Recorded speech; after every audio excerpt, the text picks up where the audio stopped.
2.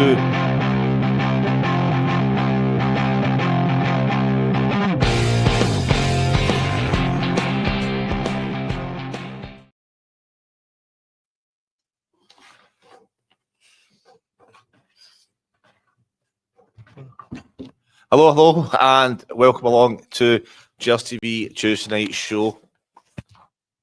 Live here in the studio, and we've got Lewis. How you doing, Lewis?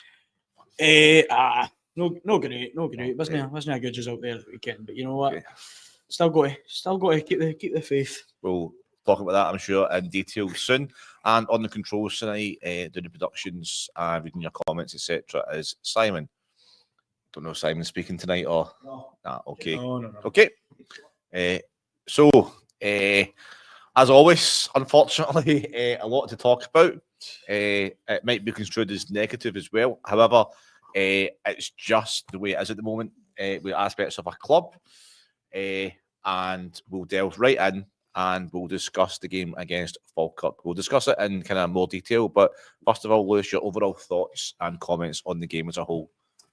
To be honest, I mean, obviously not great, poor performance. I mean, I think it's one of the games that you actually can't blame the defence, considering we kept a rare clean sheet.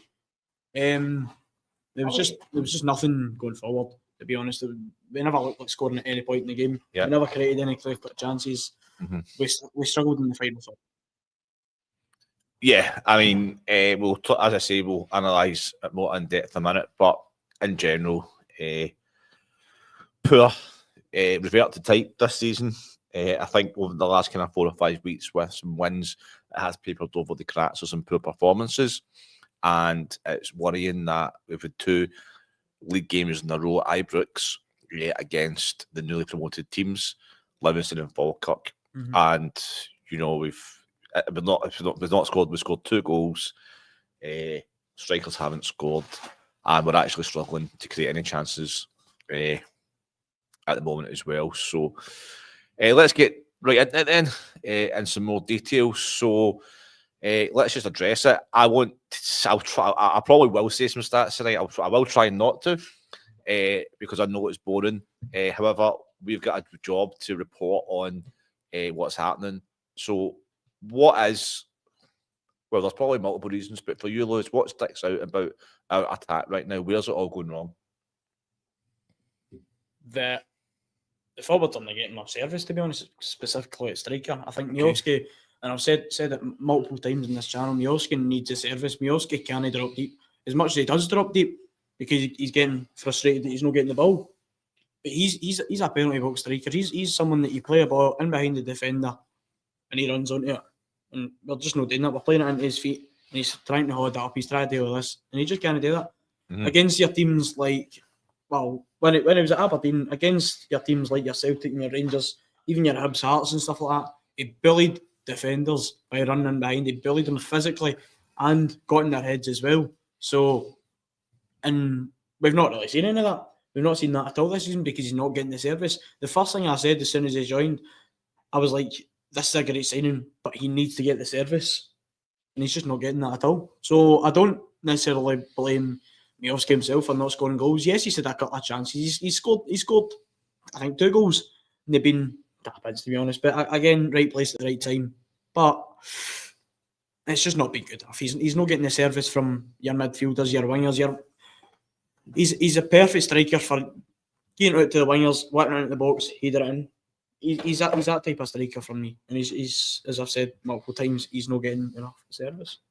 Okay. So some interesting points here about Miovski. I kind of spell and say his name differently each week, I think. But so that's why I asked you first, because I thought I'd take my lead for you. But he was great at Aberdeen. He was a kind of unknown striker. You hadn't really heard about him before. He came to Aberdeen, he had a couple of good seasons. He scored some great goals. He scored some good goals against us, unfortunately, as well. Mm-hmm. I think you're right in the service element of it. We're certainly not providing enough opportunities, but also he's the kind of guy that would play on the shoulder of the last defender. And funnily enough, a lot of the goals we lose are from a ball straight through the middle, in between the 2 defenders. We don't seem to be giving any for strikers, let alone Miovski, that kind of ball in. And I think he's that kind of striker. as well as being a penalty box striker. You made a good point, Lewis, about the fact that his goals has been, the right place, right time. Now that's what you want in a striker. Yeah, of course. So that's kind of a decent element of his game right now, where he's still getting in positions. But ultimately, the strikers are judged on their goals, and at the moment, it just ain't happening for any of them. Do you think Miovski is our best striker or our most natural finisher at the club right now? I think it's hard to say that he's not, considering he's proven previously in the Scottish top division that he is very clinical when given the chances, when given, once again, that word, service. Once he's given that. Out of the three strikers that we've got, well, we have three main strikers that we've got, Danilo, Chermiti and Miovski. Miovski is by far the best option, I think, up front, but it's still not good enough. And I've seen a lot of people saying, we should have signed Shankland over Miovski, but I think if we signed Shankland, we'd have the same issues, to be honest. Yeah, I mean, that debate's been and gone. We've done it to death on this show. Yourself, myself, Simon, Ryan, Jay, etc. We've all discussed it at length on this show. Disappointed not to get Shankland. I believe outside Joe Firm, he's the top goal scorer on the SPL. I could be wrong on that. I'm sure I'm right. But could be wrong. So we missed a trick on that, especially given the fact there's a free transfer. However, it is what it is. We can't, there's no point discussing it really too much. So we also cost about 4 million, I believe. And he's scored 2 goals. And he's been at the club since August, towards the middle of August or so. Maybe the last kind of week in August. So I remember his debut was a real fun game. So do you still think that he can come good and he can get a barrel load of goals? Because he is capable. I personally think he is capable. But when you're a striker, you're not scoring goals, your confidence levels go down. Is it possible for him to even recover from this dip in form? Absolutely. More than possible. I think every striker out there has gone through some sort of a dip or a run where I'm not scoring goals for maybe 8, 9, 10 games or so. That's what it's been for Miovski. I mean, we've seen it before. Morelos was a very on and off player. He wasn't the most consistent. One week he was scoring hat tricks. The next week he was missing sitters. It actually reminds me a bit of Dessers, to be honest. And I'm going to get onto that point shortly. It'll be a start very similar to the one that you mentioned absolutely every single week. But I seen it on BBC on Sports Scene. And I believe it's something like we got rid of around 65, 66 goals and we've replaced it with 7 or something like that. I can't remember the exact numbers, but Dessers, Igamani, and certainly was on loan. Although we did certainly have the chance to go in for him on a permanent deal. Yeah, it was like what, 66, 67 goals or something like that we got rid of for 7 goals. So far in the season. Don't get me wrong, look, we're less than halfway into the season. It could change. It won't get up to those sort of numbers that we were at last season. But the scary thing is, last season we never won anything. That's what our forwards are putting out. This season, our forwards are putting out so much less, so much more poor, inadequate performances. Don't get me wrong. I'm not saying Miovski is to blame for him not scoring goals, but he's not been great. He hasn't been great. Neither is Chermiti. Neither is Danilo, to be honest. Danilo, he scored that goal the 2 goals against Kilmarnock, then the one against Hibs. 2 great goals. But ever since then, as much as he's not been given that much of a chance, it's been more Chermiti and Miovski. But he's not hit the ground running since then, like we all thought he would have. So I certainly think it's very easy for Miovski to recover from this. And it's by letting the players know that he needs the service, he needs the ball in behind, because I don't think the players see that. Because they're not doing it. If they knew that, then they would at least be trying it. But they're not. Simple as that, I think. Yeah, no, some good points in there. What I have noticed over the last few weeks is Danny Rawls seems to have a rotational policy when it comes to the strikers. So, and I don't know if this is true or not, or that it's even possible, but Chermiti, for some reason, has started all the European games. Yep. So I actually think that's in his contract, and you can get clauses like that in contracts these days. Mm-hmm. But I'm just wondering, Lewis, what your thoughts are on if the rotational, keeping because when Danny Rowe came in, Danilo started playing, started a couple of games. But that's changed on a Thursday night for Chermiti to start the European games, and then Miovski started a couple of games as well. So no one's really getting a chance to make their mark, or not really getting that consistency. Do you think the rotation up front's part of the problem, or do you think that, given the fact these strikers cost a hell of a lot of money, they should be able to come in and score? I think forwards, the same as defenders, even midfielders as well, need to form a partnership with each other. And if it's constantly rotating, it's constantly changing, they're not going to form that partnership. Mm-hmm. And I've made that same point about the defence this season as well. I don't think, well, apart from maybe when Cornelius came in, it was consistently Cornelius and Suter for most games. But before that, we were seeing it being Suter and Giger, Suter, Fernandes, Giger and Fernandes, etc. So I certainly think we need to get more consistent with our team picking. As much as, don't get me wrong, I like how he's been a wee bit unpredictable, Danny Rowe. I like that because I think it's difficult for teams to actually know how you're going to play. If you're going like that, if you're rotating constantly, whether it's the formation or the team that you're actually picking. But at the same time, you need your crucial players to form a partnership with each other, to play off each other, because we've seen that plenty of times. Well, I haven't in my lifetime, but back in the 9-0 days, you need your two centre halves in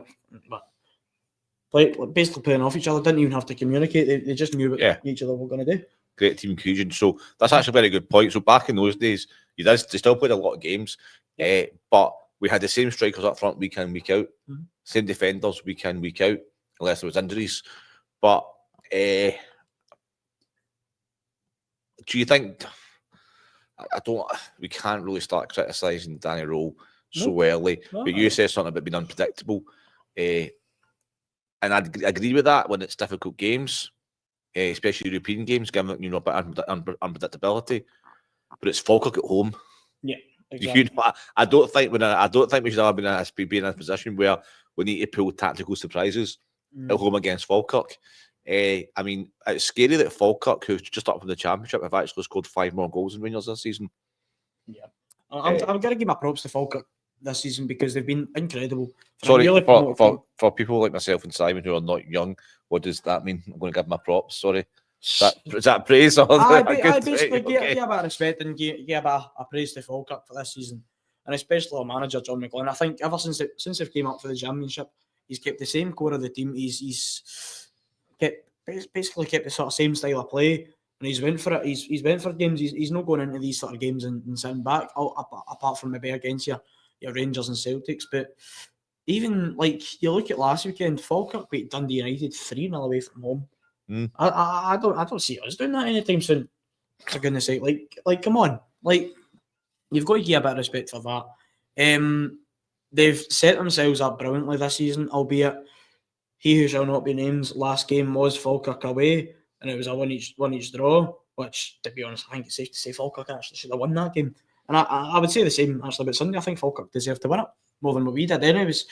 So I seen a comment from Danny Rowe in his press conference that he was pleased to keep a clean sheet, but we just need to be better going forward, which I mean I think it's that puts it simply, but fair. To be honest, like, it's better than what we've seen defensively. But come on, you expect a clean sheet against Falkirk at home, come on. Yeah, absolutely. So I want to just bring in Danilo into the conversation because as I said something to the group the other day, Danilo has been at the club for 2.5. It's either 3.5 years or 2.5 years. I believe it's 2.5 years. And he costs us £5 million. He's on upwards of 25-30 grand a week plus bonuses. I believe he's scored a total of something like 10 goals in 2.5 years. And he's had 5 different. Well, I know you said 2 head coaches, but I just call them managers. He's had 5 different managers as well. 3 managers, 2 head coaches. 3 managers, 2 head coaches. I think that's I just think that's systemic of our club. The fact that we're bringing in these players and they're not cutting it, but they cost a lot of money, so you can't just put them in the reserves, and they're not scoring goals, and they're costing managers their jobs. So do you see somebody like Danilo, who's, again, I said this the other week, whose sole qualification at the moment for playing for Rangers, his dad dances in the stands. Again, is getting a lot of game time. Do you see even a future for these players under Danny Rowe? Do you think somebody like Danilo has got what it takes to be Rangers forward? Because I'll put my cards on the table right now. I think he's absolutely garbage.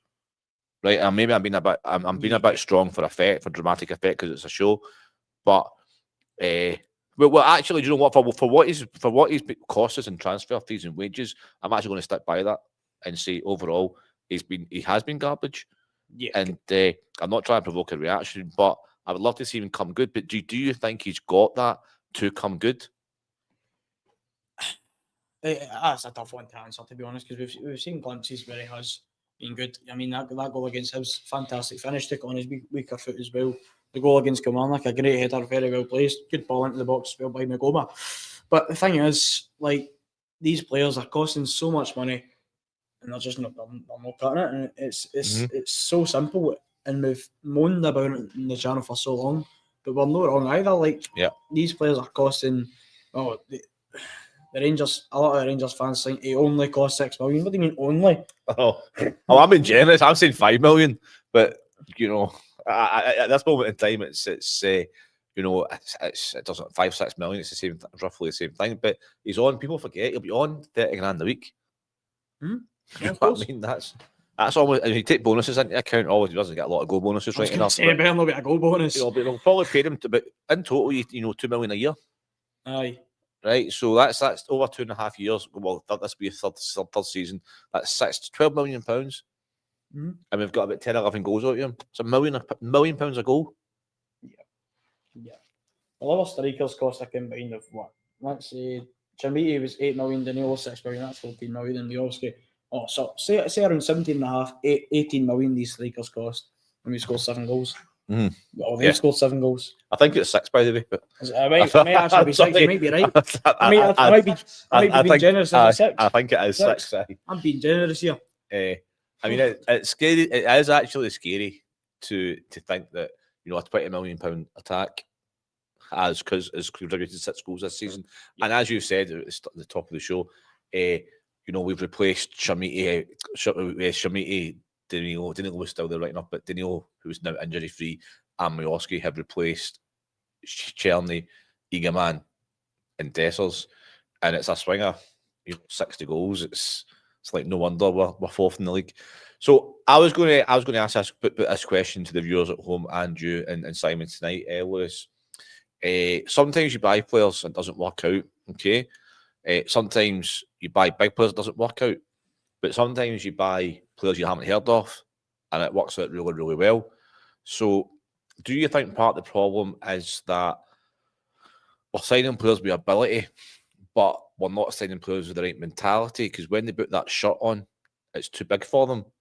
Whereas when we buy other players, and I'll give you 2 examples, just Hampshire defenders, but somebody like Katic and Balogun, who were never big name celebrity players at big clubs, but they seem to grow in the jersey. And even Raskin as well. Raskin came in and he was relatively unknown. Yeah, I would argue at the time. It was a bit of a young prospect at standard age, but I think before the whole rumours of Raskin joining Rangers, I don't think any Rangers fans are. Well, certainly myself, I hadn't ever heard of him. But the thing is, you talk about Katic here, and that's actually one I really wanted to bring up. Katic, Nico Katic. Happy to serve, Lewis, you know what I mean? That's what you do, and that's what you're here for. Nico Katic cost Schalke 400 grand. 400 grand he cost him. That is 16 times less. That's around 16 times less what Chamiti cost us, right? He's a regular in the Bosnian team. He's a solid defender. He's no one for the whole playing at the back. He's one of those sort of defend first type of defenders. He's proper no nonsense. That's exactly what we need, and we've lacked that for years. I don't know why we get rid of him. Yeah. So and Balogun as well. I hadn't really heard of Balogun. And hadn't really heard of Raskin, but these are 3 players that they've grown in stature since when they joined Rangers, and since they've left, Raskin and Balogun obviously I think left the first time went to QPR. Don't know how well he played, but Katic hasn't really, I don't think, set the world on fire since leaving Rangers. But I think there were better players at Rangers than they have been out with earlier in their career.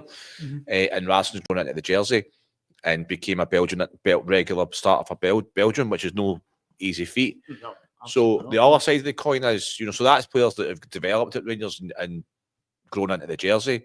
But do you think the jersey is just too much for some of these players we brought in, like Asgard and Chamiti and somebody like Antman even? Because I don't have any doubt that somebody like Asgard's a very talented player, but for some reason it's just not working. So any thoughts on that? Or the point I'm making is that should we be looking at the mentality of the players before we buy them, or or is it all about ability? Yeah, I mean, absolutely. I mean, I go on about always. We've said this for years, but we have said this for years. We're signing these players who are coming in thinking the Scottish League is going to be, pardon the, a bit of a piss take, and it's not.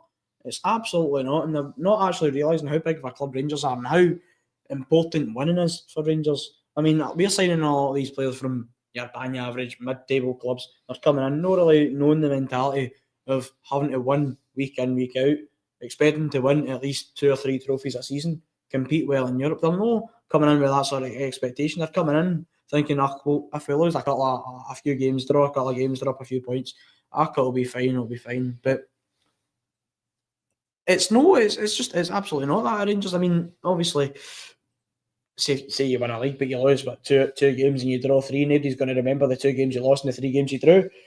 But at the same time, now at the most, it probably one of, if not the lowest points of our season right now. Maybe not the lowest. I think that's a bit harsh, especially in Danny Rowe.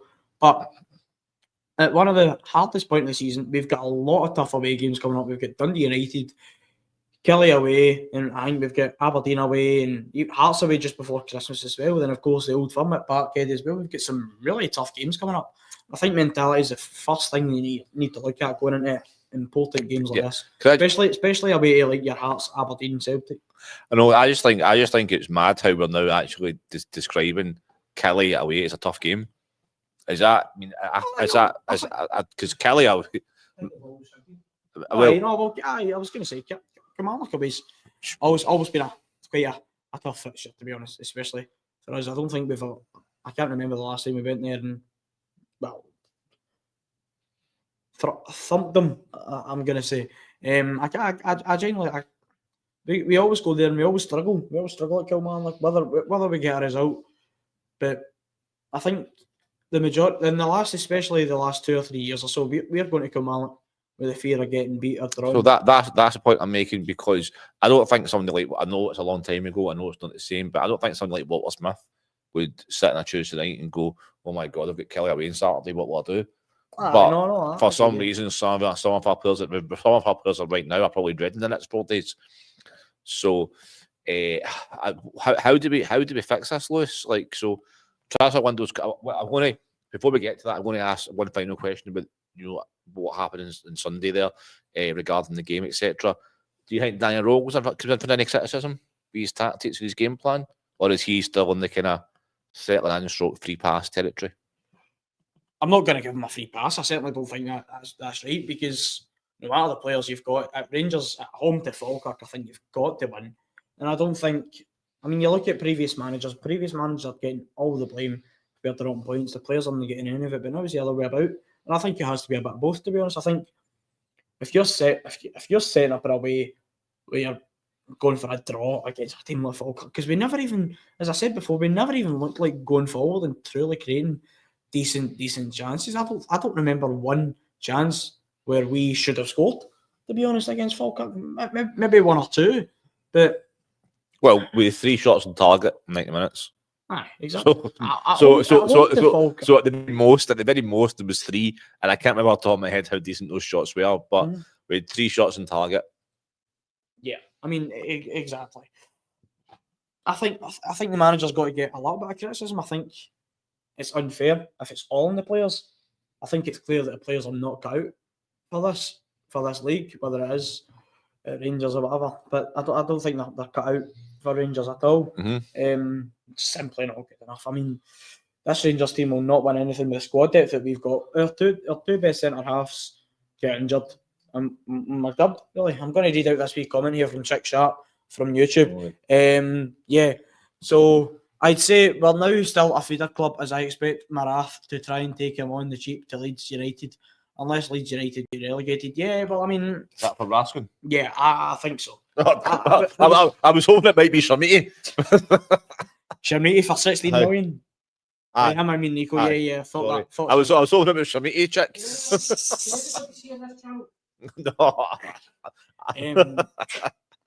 No, well, I mean, there was slight rumours in summer that Raskin was going to end up at Leeds for 20-25 million deal. Blah, blah. I don't think there was ever any proper truth in that. But if that was to happen, I think a move to the Premier League would be fantastic. Obviously, I know Chicky said that if Leeds get relegated, it'll probably be off the cards. But if Leeds manage to stay in the Premier League, which I don't think they will, to be honest, never know. But I don't think they will.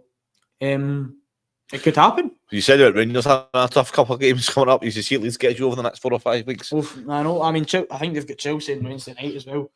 Yeah. But yeah. So we digress a little bit there. So the transfer window is now fast. It's amazing how quickly time goes at the moment. But we are now just 4.5 weeks away from transfer window opening. Again, we've obviously sacked unceremoniously Thelwell and Stewart. It was interesting. Danny Rowe, I think he made this. I'm sure I remember him hearing this comment in his press conference that he said that he now has more influence in the transfers, or it was a positive because he was getting more influence. So, where do you strengthen first? I think it's got to be a central defenders. Like, as much as we want poor defensively necessarily on Sunday, but Fernandes and Nasser Jigger cannot be your two centre halves going forward into potentially January, February. That cannot be your centre half pairing going into an Old Firm away from home. Absolutely not. Yep. And don't get me wrong, I think the Old Firm is at the 2nd or 3rd of January. So it's obviously right at the very start of January window. But yeah, we're going to come off talking about the football shortly. Just a wee chat about our studios. The fact that in the new year, the Gers TV will be going through a studio refurb. Part of this will include inviting guests from our Patreon, from other supporters clubs, etc., up to the studio bar to enjoy our live shows, live in person, enjoy a beer whilst we're watching it, have a game of pool, etc., whatever. Come up and enjoy the studio because that's what it's here. It's here for folk to enjoy. We want folk to come up from our Patreon, of course, at the start, but might even end up being invites to Rangers supporters clubs or folk from Rangers bars, friends and family, etc., and coming up and enjoying the place because that's ultimately what it's here for. It's here for Rangers fans by Rangers fans. Yeah, absolutely looking forward to that. We're putting a lot of time and effort and money into our studio, and it's a great social space as well. We want to share that with our people out there. So look out for some announcements on that over the next days and weeks ahead. So, yeah. You forgot to tell God about the auto cue. Sorry, go again. Tell you later. So, nice little break there to advertise that. Do you want to give the Black Bull a mention, Lewis, where you were? Just sure. A wee quick mention to the Black Bull. Obviously, I'm never at the place, so I might as well give them a wee mention. Obviously a fantastic pub right in the heart of Cambuslang, right on the main street, right next to Cambuslang train station as well, with some great places round about it for food, for drinks. If you're wanting drinks, obviously only come to the Black Bull, I say. But yeah, fantastic pub, fantastic staff, great, lovely, friendly punters. You'll always walk in and you'll leave with a smile on your face. And I don't want you making any comments here, Gordy, because I know you do. I know you always make a wee face, and I don't mean it like that. Listen, you'll always. I'm not going to say you're always going to leave a new pal either, because I know you'll say something like that as well. leaving with a smile on your face, a new pal. I fell for that with Simon 12 years ago. Where? Rangers away trip. Oof, don't get me started. So, excellent. So, the Black Bull, fantastic pub. And it's quite handy next to the train station, isn't it, as well? So, yeah. I certainly think the Gers TV will probably be doing a bit more work at the Black Bull sooner or later. We did a show at the Black Bull earlier on in August, and it seemed to go down very well with not only our viewers, but the Black Bull punters as well. We actually enjoyed about 10 of them coming out to the beer garden to watch us with a beer. So if we were to do that in the future, just know you can come to the Black Bull and enjoy us watching a wee beer.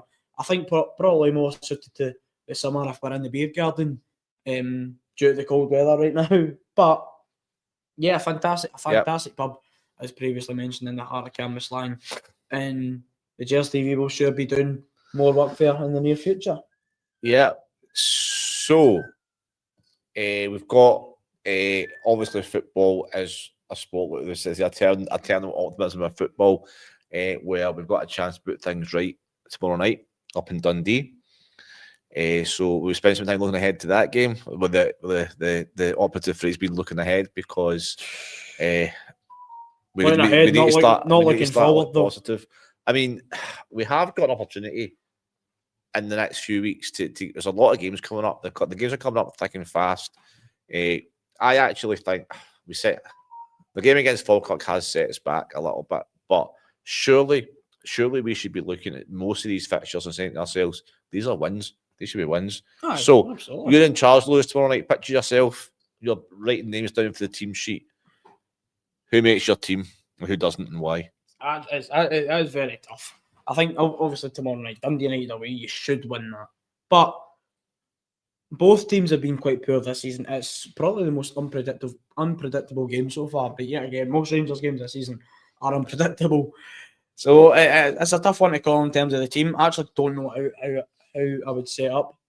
It's a bit of a tough one. I think you've got to set up, I think, in the same way as what we did against Hibs away. Mm-hmm. So, yeah, Hibs away, obviously, it was a very sort of more rigid performance. It was a 1-0. It was a bit of a scrappy game. But it's those sort of games that are going to win you trophies. Don't get me wrong. I'm not trying to say the league's out of the window, but at the same time, it's a bit of a stretch. But I think, obviously, it was that Jack Butland in goal, Tavernier at right back. I don't like this whole Max Aarons at left back. I don't like players playing out of position, considering we have got a left back there in Jayden Magoma. Albeit I do know we need more depth there at the left back. So I think that's another place I would target in January. So I would start with Magoma. I would probably go with Fernandes. We've got Fernandes and Giga. That's probably only really two options. You've got Nsiala and you've got Ian Bailey-Rice, who has actually played at centre-half before at youth level.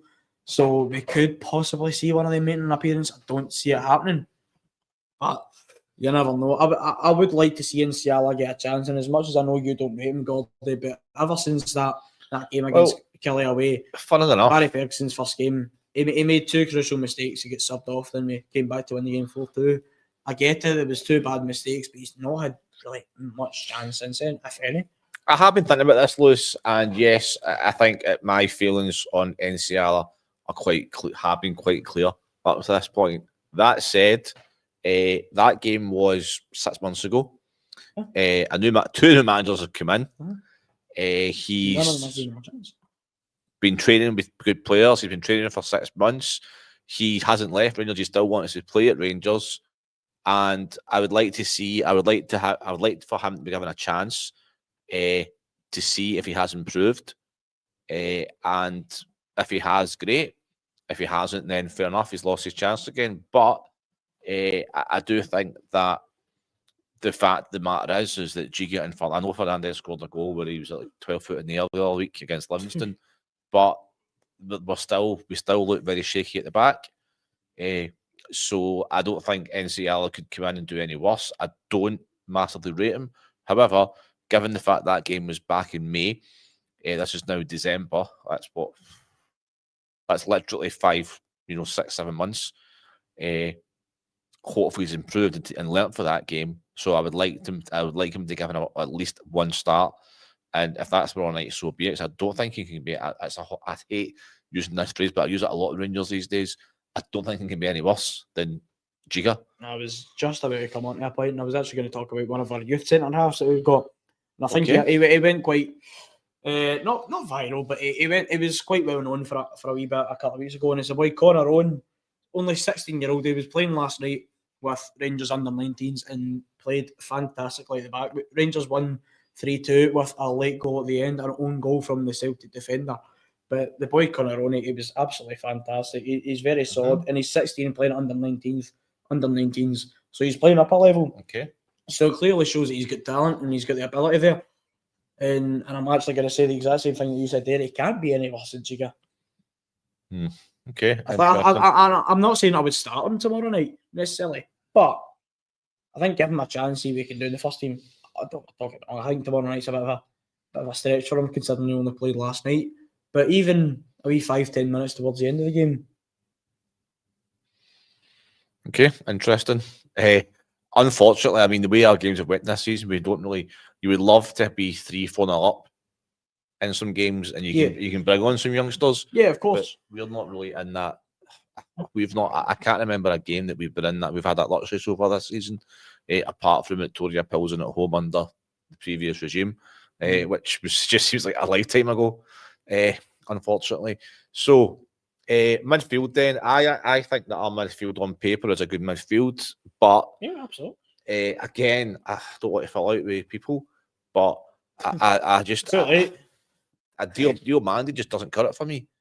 Like I think there's a player in there, but I cannot remember. I mean, Diomande's maybe made one or two contributions the whole season, and he seems to start. He starts a hell of a lot of games, and he maybe like 80-90% of games, and I just don't see it with Diomande at the moment.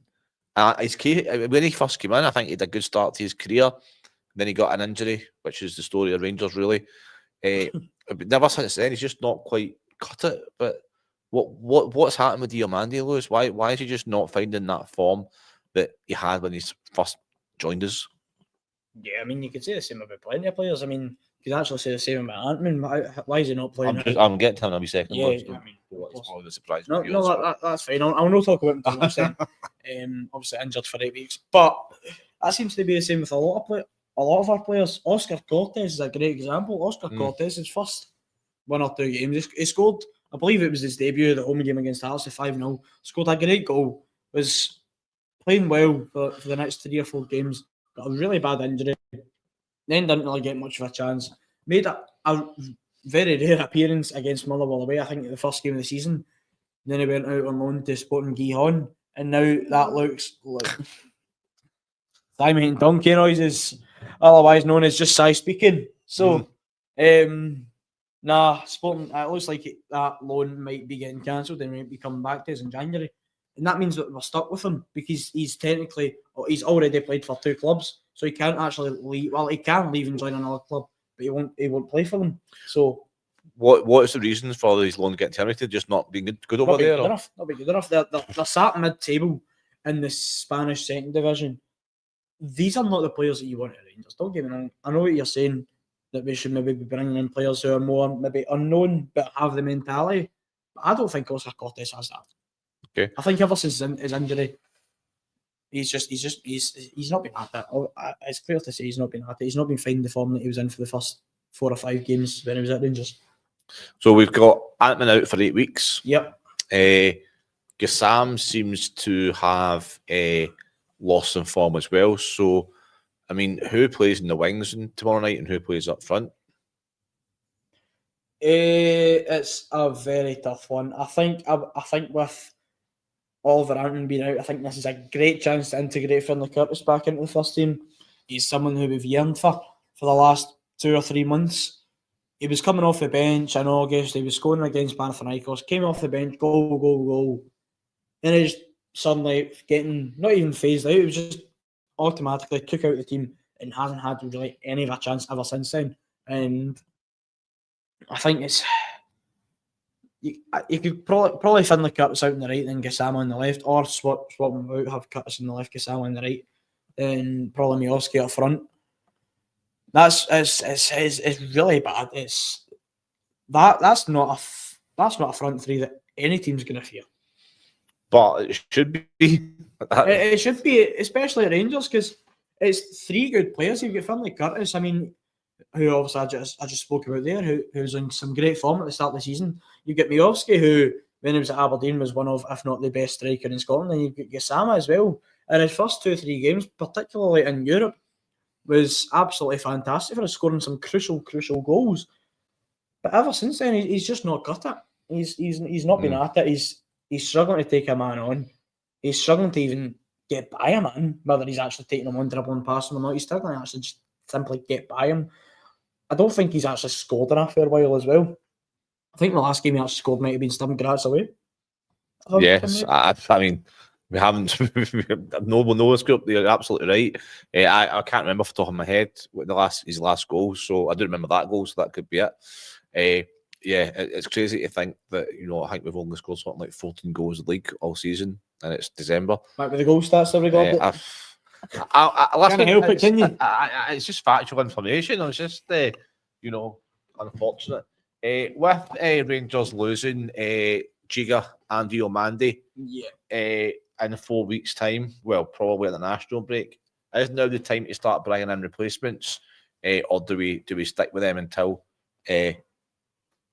December? Because so, what's your thoughts on that? Well, we've got Diomande playing for the Ivory Coast and Nasser Giga for Burkina Faso. Both expected to be called up for the national teams for AFCON. Well, I actually think the teams are already out, but regarding injuries and stuff like that, they should be there at AFCON. So we're expecting to lose them. I don't think we're going to miss them at all, to be honest. But you could also argue that I agree, mate. And it's crazy because the players that are worth millions and millions of pounds. Yeah, but listen to the point I'm going to make. Right, so you've got Giga, who's been playing every single game since Suter and Cornelius are back. I think we should at least expect at least one of them to be back by the time that both of them go out on international break. But say they're not, our two only centre halves that we've got in the first team are Clinton and Ciala and I was going to say Rafael Fernandez. That was last season. Emmanuel Fernandez, who I do see something in, but just not yet. He's just not hit the ground running yet. But I do see something in him. But the fact that could be your only two centre halves going into some massive, massive games in January, the Old Firm's at one that shouts out to me.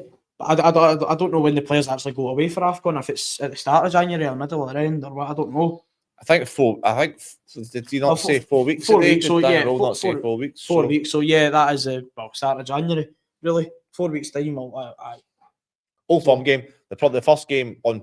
Given what Danny Rose said, I mean, the first game probably we're going to miss is the 3rd of January. But could be wrong about that. But okay. So, I mean, I'm not really sure what your predictions would be. The African Cup of Nations 21st December, so it's even certainly silence on the stats tonight as well. It's take mad role here. It's all good. So certainly well before the Old Firm game in January. So, do I fear that we will have limited or even not really any centre half options for the Old Firm? That's a massive worry for me. I'm not trying to say Giga going away in international duty and Giga not playing for Rangers is going to be a massive miss, right? Because let's all agree, right? His first maybe 2 games he showed a bit of promise, but ever since then he's been absolutely garbage. He's absolute schoolboy errors every. I don't even want to say schoolboy errors because schoolboys would play better than Giga at this current moment. That's why I'm saying we can't get any worse than him when I'm talking about the boy Connor Owens possibly getting a chance with the first team. But the thing is, obviously the January window will start on the 1st of January. The Old Firm's in the 3rd. Will we realistically sign a centre half and have them ready by the 3rd of January? You can't sign some. I mean, first of all, anyone, people would probably celebrate New Year's Eve and New Year's Day, but I don't think we can sign somebody at all on the 1st of January and then they'll be ready for the 3rd of January. Like I can't see it. Not for any stretch of the imagination can I imagine we've signed somebody and on the 1st and they're ready for the 3rd. The point I was going to make, which I find it absolutely ludicrous and unreal in a way, that we spent upwards of £30 million on players this season, but yet we could have no recognised central defenders for the game against Celtic at Parkhead in 4 weeks' time. Yeah, I know. I find it absolutely crazy. One defender that has been mentioned is the lad Gogic for St Mirren. Yeah, So we just had Si put out a comment there to you guys there watching the stream, particularly on YouTube. So Alex Gogic from St Mirren, ex-Hibs and Hamilton. I believe Cypriot international as well. I believe he's 31, 32, possibly even older, maybe 33, 34. Would I take him at Rangers? It's a tough one, to be honest. I know a lot of you guys say there wouldn't be much harm in it, but don't get me wrong, we would get him on a cheap deal, and I think he would be on relatively low wages. But would there be much point in it if I sign him for like 6 months, a year and a half, because it would theoretically just be like another loan deal if it's for that long. Yeah, I mean, it's not. But you've kind of hit the nail on the head with what you're saying. It's not a risk because it's not. And given compared in comparison to what we spent this season on loan players, for example, it's a drop in the ocean. Do we not need a cohort, maybe like a group of maybe 3 or 4 SPL experienced Scottish players? Maybe not have to be Scottish, but as someone a Gogic type person who knows what the SPL's about, that can play, not even all the games, maybe like 15 games a season to give some of these other players a rest. But and obviously they know the SPL, they know the ins and outs, they know the expectations of Rangers. Just having these. So I'll give another example. The guy David Watson at Kilmarnock, for example, he might come to us in January. So I think we need a couple of players from this league that know what it's about and they can tell the other players what it's about, because we've got players from all over the world that we're expecting just to put into the team and gel, but it's not happening. So do we need 2 or 3 players that know the SPL inside out? Whether they're Scottish or not is really irrelevant these days, but know the SPL inside out. So somebody like, if it's not Gogic, somebody like Gogic. Yeah, well, I don't know if we can really afford to go for the safe option, but at the same time, can we afford to take massive risks in January, considering the form that we've been in? Obviously, this season has not been good enough. Our defence has been ranked wrong. We've not got many defenders right now. Apart, you've got Suter and Cornelius that are injured. You've got Jaka, who is going to be away for AFCON. And you've got Emmanuel Fernandez and maybe Nsiala, if you want to count him. But yeah, I think I've spoke about it previously on the channel, as I have pretty much everything I talk about nowadays. I constantly go on saying I've spoke about it previously on the channel. But bringing in experienced players, players who are experienced in Scotland, and you talk about Gogic, right? A Gogic type of player, right? Obviously, ex-Hamilton, ex-Hibs, and now it's St Mirren, right? Apart from maybe Hibs, he's been at some not very good teams, to be honest. And see, when it was at Hibs, it was very poor. It was a very poor stint at Hibs. And I think he went abroad somewhere, then he went to St Mirren, which obviously he's doing quite well. I believe he's either St Mirren's captain or vice-captain at the moment. I don't think Stephen Robinson will want to get rid of him. Not at this moment, considering St Mirren could be, obviously this is before the January window, but St Mirren could potentially win the League Cup and be on the track for a very, very impressive season, considering a club the size of St Mirren. So I don't think Stephen Robinson will want to get rid of his captain, nor can they afford to get rid of their captain. So I don't see Gogic ever happening. If it wasn't happening in January, it would never happen. So I certainly think players' experience in Scotland is what we need, but we brought that in Miovski, and he's not hitting the ground running. Don't get me wrong, I obviously said it earlier on the show that he's not getting the service, and I don't entirely blame him. But we're going in for... We can't go into games with tactics when we don't have the players that can actually play those tactics, if you know what I mean.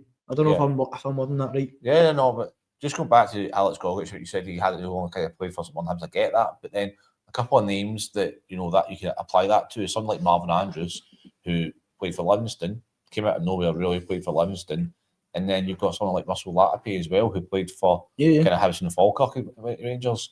It's not. Plus, I mean, if you're Alex Gogic and Rangers come in for you, it doesn't matter what a manager says. You're going to Rangers, right? Same with David Watson as well. I'm just thinking that we're bringing in these players like but I was going to single out Bajrami here for a second, right? He cost maybe £4.5 million, right? He's a decent player, but he doesn't really get the SPL, and you could get 2 or 3 players for that money in the SPL market, and you've got decent options for coming off the bench, or maybe playing these games where you want to give your better players or more, international players a rest. Yeah. So for me, we've missed out in the last 5 years. We've missed out on such amazing Scottish talent. We have, and It's criminal. And we've got some young Scottish talent. Not actually watching the show. We've got some young Scottish talent being mentioned here once again by Chick. We've got David Watson from Kilmarnock. David Watson for Kilmarnock sounds okay. Not exciting signing though. Not exciting signing, but I wouldn't mind. To be honest, I don't watch anything but Rangers games, so I can't suggest names. So David Watson from Kilmarnock, a fantastic young prospect in the Scottish game. To be fair, I'm not blowing my own trumpet here. I mentioned his name for about 12 months in the show. Yeah, no, I know. I know you said Chick Sharp, and Chick, it's great you mentioned it as well, mate. Yeah, but it's no, like it's just a not. He was player of the year last season. Yeah, no, of course. I don't disagree. I think he would be a great signing. I don't think he would say no to Rangers. Say it's even the same with Lennon Miller. If there was a chance, if we went in for Lennon Miller, I think he would have joined. He'd have came to Rangers before he went to, I believe. Where was it he actually ended up at? Udinese was up. Yeah. He said yeah to Rangers over Udinese, I think, any day of the week. Although we have seen a lot of young Scottish talent going over to Italy and succeeding. Obviously, Aaron Hickey, who's now back in the Premier League, Josh Doig as well, even Lewis Ferguson as well, captain of Bologna. I know. Another one that we missed out on, another absolute criminal one, who I think we mention every time we're talking about players that we missed out on. But Lewis Ferguson is the main one. Absolutely.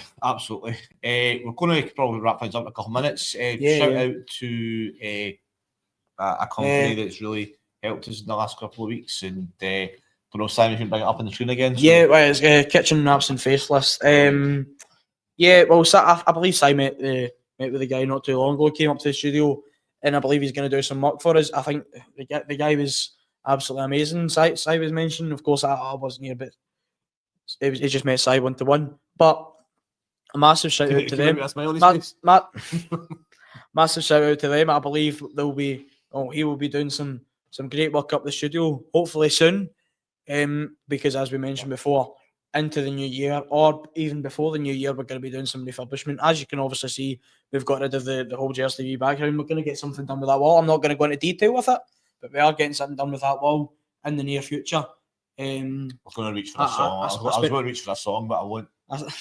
I spent a fair bit of time plastering wee holes in the walls. Obviously, we had some pictures up in the walls as well behind our wee background that we had. We had a lot of big frames, and meaning there was big holes in the wall. So I spent a bit of time doing that. Then, of course, Si painted it. Was that what Simon meant when he mentioned me saying Lewis is up the studio getting plastered? No, he was talking about something else that time. I believe I'm not going to get into that. Nah, I'm not kidding on. But yeah, we're certainly doing a lot of work in the studio, and I believe it's going to pay off, and it's going to improve the viewing experience for you guys as well. Yep. So shout out to Kitchen Wraps and Facelifts. So thank you all for your support there, and look forward to working closely with you over the next few weeks. So final thoughts then, Lewis. I'm going to ask you for your predictions for tomorrow night. What's going to be the final score at full time tomorrow? I'm going to say 1-0 Rangers. Well, whether you want to call that optimistic or not, because I think right now, I think we'll classify that as optimistic. To be fair, but we should be going away to teams that done United and beating them at least 3-4-0. Yeah, I think so. Anyways, considering they've had such a poor season as well, they've not had a great season. Yep. I mean, they just got beat off a Falkirk. Who's getting the goal tomorrow? That is a tough one. I'm not gonna name any names. I'm just gonna say 1-0 Rangers. In fact, no, Miovski. I think we'll see Miovski score a goal after us talking about him tonight. I hope so. I really hope so, because I really want him to hit the ground running. Because as soon as he joined, obviously I said this guy's a great signing if he gets the service. Good stuff. I'm going to go for 2-0 Rangers with. And you said I was being optimistic. I'm just on drugs tonight, and I hope not. And Tavernier and Miovski to score. Simon, okay. I don't know if you got a microphone side. If you a prediction for tomorrow, we'll say it to everyone. 2-1 to the Rangers. 2-1 to the Rangers. There we go. Simon. I think at that state will take a win. Danilo's going to score, and he's going to message me saying, "Gordy, I told you about Danilo. I told you about Danilo incoming. Apparently so. All good. Okay. Yeah, if anyone wants to. Yeah. So there's been some fantastic numbers tonight. Of a lot better than the last few weeks. I don't blame you guys. Rangers haven't been too great, so I don't blame you guys if you don't want to sit and watch us moan and groan for roughly about an hour. We try not to moan and groan. We try to discuss it, and we try to make some points. You try not to moan and groan. I try. I listen. I would love nothing better than not to go in here and not moaning and groaning. Unfortunately, it is what it is. We've got a duty to report and analyse what's happening on the pitch, and it's not my responsibility that our strikers can't score. Yeah. However, I would like to see them get the numbers up, and I think it's really, really important that they do. So Simon's went for 2-1 to Rangers. You've went 1-0, and I've went 2-0. So we'll see who's the closest, and then we'll see who gets the Beers in on Saturday for the closest. Yeah, well, well, I think that's a good point to wrap it up. We're about to hit 8 o'clock, so that has roughly been an hour. So I'm sure you guys will all be a bit disappointed with the result there at the weekend, but let's not give up all hope. Let's have a bit of optimism, because yes, we're very far behind the league, but it is. It's not. It's not impossible. It's not impossible. Yeah, there's stranger things that have happened in football, and certainly with Rangers. So you never know. Never give up the faith, and always remember we are the people.